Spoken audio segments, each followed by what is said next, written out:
A Bahia é um dos estados mais violentos do país. Avaliando de forma proporcional, a Bahia já passou até o Rio de Janeiro na quantidade de casos com mortes violentas.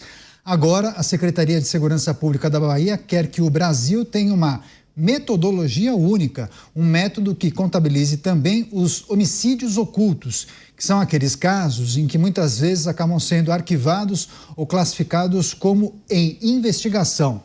O levantamento do Atlas da Violência já registra parte dessas mortes que o poder público não conseguiu definir como acidente, suicídio ou homicídio.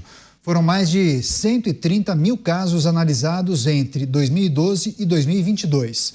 A Secretaria de Segurança Pública da Bahia ainda ressalta que esse método ajuda a identificar os focos da criminalidade no país.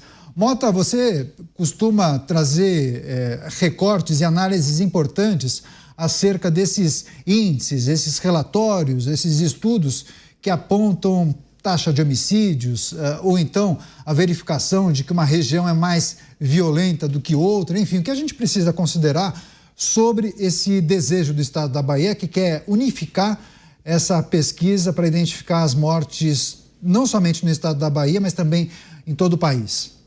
É um estranho desejo. Eu vejo com desconfiança isso. Eu nunca achei que esse era o grande ponto da crise de criminalidade que o Brasil vive. Tá? Eu gostaria primeiro de ouvir o que os policiais têm a dizer sobre isso. Eles são os verdadeiros especialistas em segurança pública, mas eu desconfio muito dessas novas metodologias que dão uma reinterpretação nos dados de criminalidade. Na minha experiência, até hoje, todas essas novidades têm vieses políticos e ideológicos. Pelo que eu entendi, se você computar os homicídios da forma tradicional, São Paulo seria o estado brasileiro com o menor número de homicídios. Mas se você faz essa reinterpretação, o número de homicídios de São Paulo sobe e ele deixa de ser o estado com menos homicídios e passa a ficar em terceiro lugar. Então, peraí, vamos dar uma pensada nisso. A coleta, a análise e a interpretação de dados sobre crime no Brasil é quase um monopólio de ONGs de esquerda, para quem não sabia disso. Todas essas ONGs, cada uma com um nome mais fofo do que a outra, são todas de esquerda.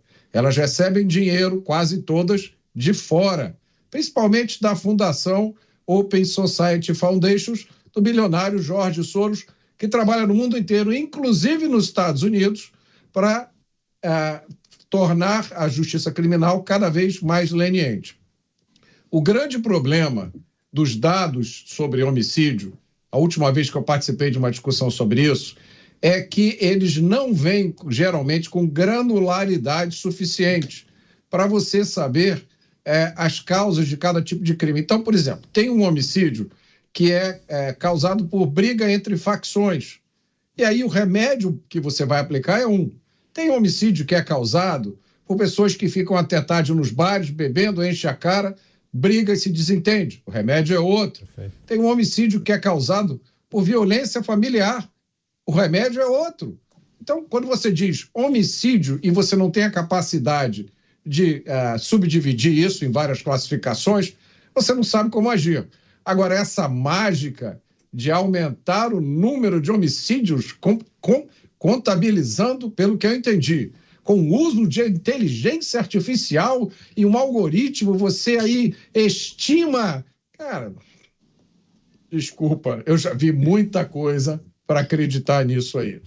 Delegado Palumbo, que é especialista em segurança pública, podia explicar para a nossa audiência o que seriam os homicídios ocultos? São aqueles que não foram solucionados, que as forças policiais não conseguem atribuir por qual razão a pessoa foi assassinada.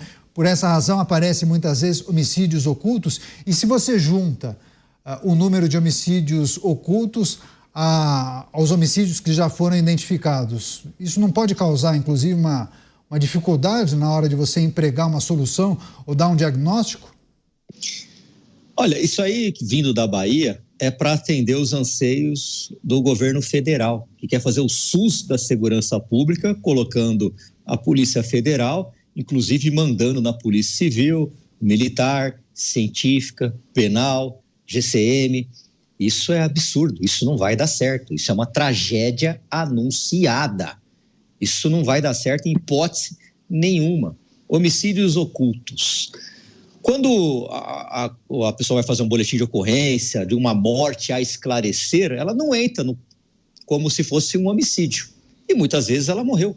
Se algum idoso cair das escadas, entra lá, morte a esclarecer. Passa por uma perícia e uma breve investigação, porque a gente não sabe se alguém empurrou. Mas vocês podem ter certeza que os índices são muito maiores que isso. Muita gente não faz boletim de ocorrência. Muita gente não vai dar queixa do desaparecimento de um familiar. Enquanto o estado de São Paulo, para cada 100 mil habitantes, 45 morrem. Na Bahia é praticamente o triplo disso daí. 88 na cidade de Jequié, muito mais do que o triplo. 88 na cidade de Jequié. Por quê? Porque lá tem facções que buscam território, que se matam, que o tempo todo estão em conflito. Diferente do estado de São Paulo, onde o PCC tem uma hegemonia. Aqui o PCC não tem concorrente. No estado de São Paulo não entra outras facções. Talvez entre agora com a dissidência do PCC, onde o Tiriça está brigando com o Marcola e ele é a parte mais rebelde, né? mais violenta do PCC. Se eles começarem a brigar por território, a gente vai começar a ter morte aqui também. Eu não tenho dúvida disso. Só que para se matar na cidade de São Paulo, você precisa de autorização do crime organizado. E eu já venho falando isso há mais de 10 anos. Quem diminuiu as estatísticas de São Paulo referente ao tocante ao homicídio são baixas porque o PCC se proibiu de matar. O PCC não deixa matar, você tem que passar pelo tribunal do crime, aí eles fazem um breve julgamento e depois mata ou não.